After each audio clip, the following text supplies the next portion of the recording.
اللہ تعالیٰ تمہارے سامنے سے اور پیچھے سے، دائیں سے اور بائیں سے تمہاری حفاظت فرمائے اور تم خیریت سے لوٹ کر ہمارے پاس آؤ۔ یہ وہاں سے چل کر دشمن کے پڑاؤ میں پہنچ گئے۔ وہاں انہوں نے ابو سفیان کو کہتے سنا، اے گروہ قریش، ہر شخص اپنے ہم نشینوں سے ہوشیار رہے اور جاسوسوں سے پوری طرح خبردار رہے۔ پھر اس نے کہا، اے قریش، ہم نہایت برے حالات کا شکار ہو گئے ہیں، ہمارے جانور ہلاک ہو گئے ہیں، بنو قریظہ کے یہودیوں نے ہمیں دغا دیا ہے اور ان کی طرف سے ناخوشگوار باتیں سننے میں آئی ہیں۔ اوپر سے اس طوفانی ہوا نے جو تباہ کاری کی ہے وہ تم لوگ دیکھ ہی رہے ہو، اس لیے واپس چلے جاؤ، میں بھی واپس جا رہا ہوں۔ حذیفہ رضی اللہ تعالیٰ عنہ یہ خبر لے کر آئے تو نبی اکرم صلی اللہ علیہ وآلہ وسلم نماز پڑھ رہے تھے۔ آپ صلی اللہ علیہ وآلہ وسلم نماز سے فارغ ہوئے تو انہوں نے دشمن کا حال سنایا۔ آپ صلی اللہ علیہ وآلہ وسلم ہنس پڑے، یہاں تک کہ رات کی تاریکی میں آپ صلی اللہ علیہ وآلہ وسلم کے دانت مبارک نظر آنے لگے۔ جب کفار کا لشکر مدینہ منورہ سے بدحواس ہو کر بھاگا، تب اللہ کے رسول صلی اللہ علیہ وآلہ وسلم نے فرمایا، اب یہ آئندہ ہم پر حملہ آور نہیں ہوں گے بلکہ ہم ان پر حملہ کریں گے۔ خندق کی جنگ کے موقع پر کچھ خاص واقعات پیش آئے۔ جب خندق کھودی جا رہی تھی تو اس دوران ایک صحابی بشیر ابن سعد رضی اللہ تعالیٰ عنہ کی بیٹی ایک پیالے میں کچھ کھجوریں لائی۔ یہ کھجوریں وہ اپنے باپ اور ماموں کے لیے لائی تھی۔ حضور اکرم صلی اللہ علیہ وآلہ وسلم کی نظر ان کھجوروں پر پڑی تو فرمایا، کھجوریں ادھر لاؤ۔ اس لڑکی نے کھجوروں کا برتن آپ صلی اللہ علیہ وآلہ وسلم کے ہاتھ میں الٹ دیا۔ کھجوریں اتنی نہیں تھی کہ دونوں ہاتھ بھر جاتے۔ آپ صلی اللہ علیہ وآلہ وسلم نے یہ دیکھ کر ایک کپڑا منگوایا، اس کو پھیلا کر بچھایا، پھر پاس کھڑے صحابہ سے فرمایا، لوگوں کو آواز دو، دوڑ کر آئیں۔ چنانچہ سب جلد ہی آ گئے۔ آپ صلی اللہ علیہ وآلہ وسلم اپنے ہاتھوں سے کھجوریں اس کپڑے پر گرانے لگے۔ سب لوگ اس پر سے اٹھا اٹھا کر کھاتے رہے۔ کھجوریں شروع کرنے سے پہلے سب لوگ بھوکے تھے۔ بھوک کی حالت میں ان سب نے یہ کھجوریں کھائی۔ سب کے پیٹ بھر گئے اور آپ صلی اللہ علیہ وآلہ وسلم کے ہاتھوں سے کھجوریں ابھی تک گر رہی تھیں۔ ایسا ہی ایک واقعہ سیدنا جابر رضی اللہ تعالیٰ عنہ کا پیش آیا۔ انہیں جب آپ صلی اللہ علیہ وآلہ وسلم کی شدید بھوک کا علم ہوا تو گھر گئے۔ ان کے گھر میں بکری کا ایک چھوٹا سا بچہ تھا اور کچھ گندم بھی تھی۔ انہوں نے اپنی بیوی سے کہا کہ نبی اکرم صلی اللہ علیہ وآلہ وسلم کو بھوک لگی ہے، لہٰذا یہ بکری ذبح کر کے سالن تیار کر لو، گندم کو پیس کر روٹیاں پکا لو، میں اللہ کے نبی صلی اللہ علیہ وآلہ وسلم کو لے کر آتا ہوں۔ حضرت جابر رضی اللہ تعالیٰ عنہ کچھ دیر بعد حضور اقدس صلی اللہ علیہ وآلہ وسلم کی خدمت میں حاضر ہوئے اور آہستہ آواز میں بتایا کہ آپ کے لیے گھر میں کھانا تیار کرایا ہے۔ یہ سن کر حضور اقدس صلی اللہ علیہ وآلہ وسلم نے کسی سے کہا، اعلان کرو جابر کے ہاں سب کی دعوت ہے۔ چنانچہ پکار کر اعلان کیا گیا کہ سب لوگ جابر کے گھر پہنچ جائیں۔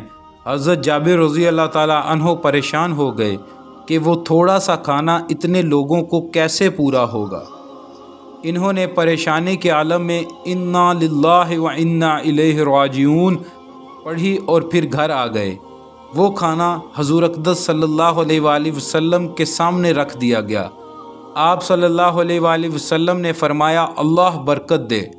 پھر آپ صلی اللہ علیہ وآلہ وسلم نے بسم اللہ پڑھی، سب نے کھانا شروع کیا۔ باری باری لوگ آتے رہے اور کھا کر اٹھتے رہے، ان کی جگہ دوسرے لیتے رہے، یہاں تک کہ سب لوگوں نے خوب پیٹ بھر کر کھانا کھایا۔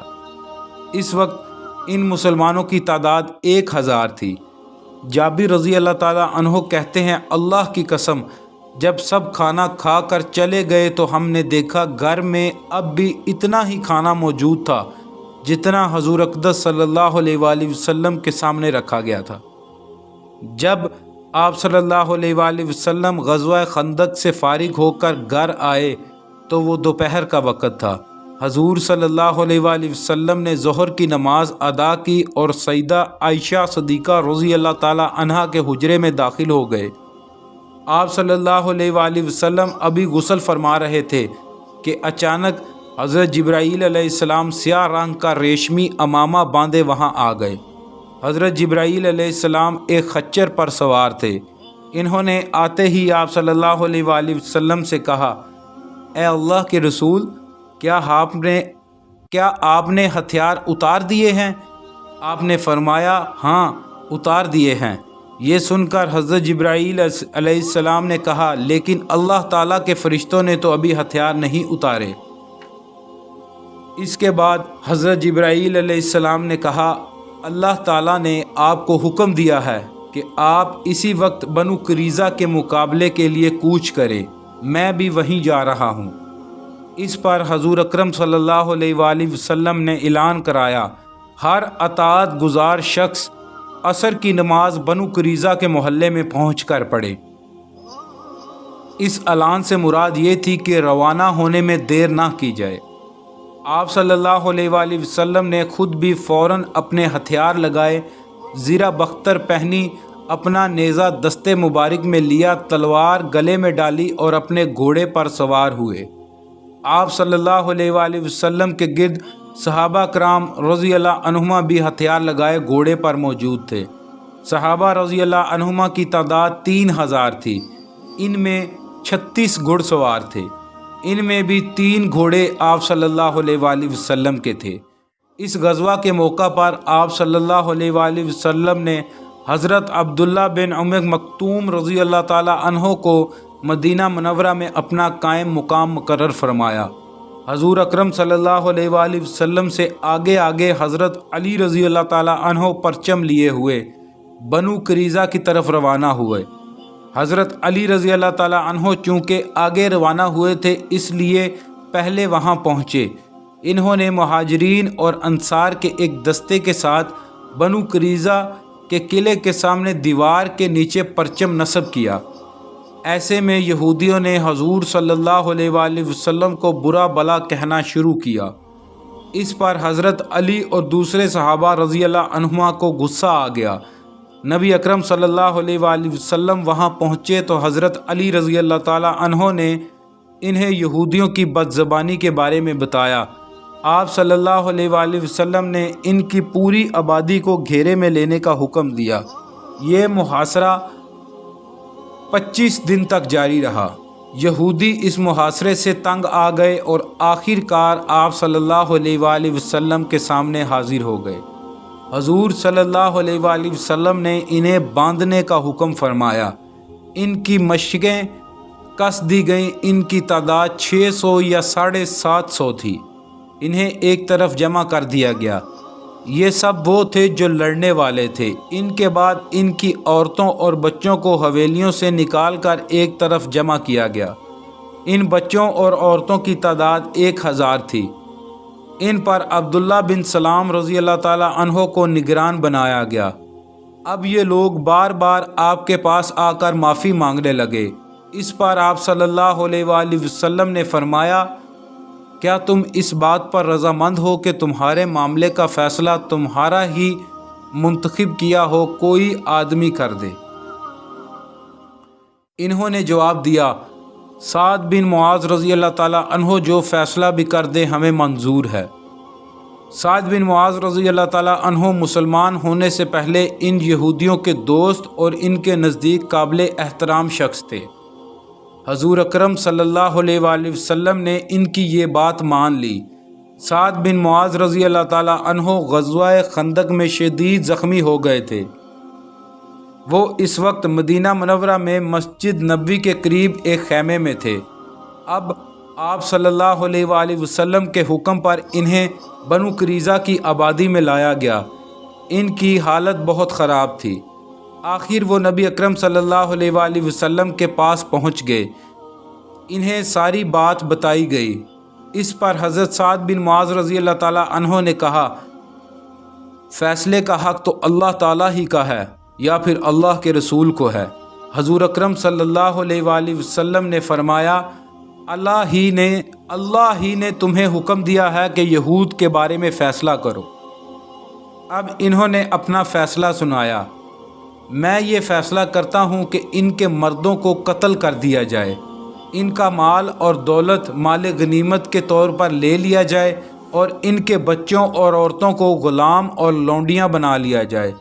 حضرت سعد بن معاذ رضی اللہ تعالیٰ عنہ نے یہودیوں سے اپنی سابقہ دوستی کی پرواہ نہ کرتے ہوئے اتنا سخت فیصلہ اس لیے سنایا تھا کہ ان یہودیوں کا ظلم و ستم اور ان کی فتنہ انگیزی حد سے بڑھ گئی تھی۔ اگر انہیں یوں ہی زندہ چھوڑ دیا جاتا تو یقینی طور پر یہ لوگ مسلمانوں کے خلاف بدترین سازشیں کرتے رہتے۔ ان کا مزاج بچھو اور سانپ کی مانند ہو چکا تھا جو کبھی ڈسنے سے باز نہیں آ سکتے، اس لیے ان کا سر کچلنا ضروری تھا۔ ان کا فیصلہ سن کر آپ صلی اللہ علیہ وآلہ وسلم نے ارشاد فرمایا، تم نے اللہ تعالیٰ کے فیصلے کے مطابق فیصلہ سنایا ہے، اس فیصلے کی شان بہت اونچی ہے۔ آج صبح سحر کے وقت فرشتے نے آ کر مجھے اس فیصلے کی اطلاع دے دی تھی۔ اس کے بعد نبی کریم صلی اللہ علیہ وآلہ وسلم نے حکم دیا کہ بنی قریظہ کی حویلیوں میں جو کچھ مال اور ہتھیار وغیرہ ہیں سب ایک جگہ جمع کر دیے جائیں۔ چنانچہ سب کچھ نکال کر ایک جگہ ڈھیر کر دیا گیا۔ اس سارے سامان میں 1500 تلواریں اور 300 زرہیں تھیں، 2000 نیزے تھے، اس کے علاوہ بے شمار دولت تھی، مویشی بھی بے تحاشا تھے۔ سب چیزوں کے 5 حصے کیے گئے، ان میں سے 4 حصے سب مجاہدین میں تقسیم کیے گئے۔ یہاں شراب کے بہت سے مٹکے بھی ملے، ان کو توڑ کر شراب کو بہا دیا گیا۔ اس کے بعد یہودی قیدیوں کو قتل کر دیا گیا۔ قتل ہونے والوں میں ان کا سردار ہی بن اخطب بھی تھا۔ بچوں اور عورتوں کو غلام اور لونڈی بنا لیا گیا۔ اس واقعے کے بعد حضرت سعد بن معاذ رضی اللہ تعالیٰ عنہ غزوہ خندق میں لگنے والے زخموں کے باعث شہید ہو گئے۔ ان کے جنازے میں فرشتوں نے بھی شرکت کی۔ انہیں دفن کیا گیا تو قبر سے خوشبو آنے لگی۔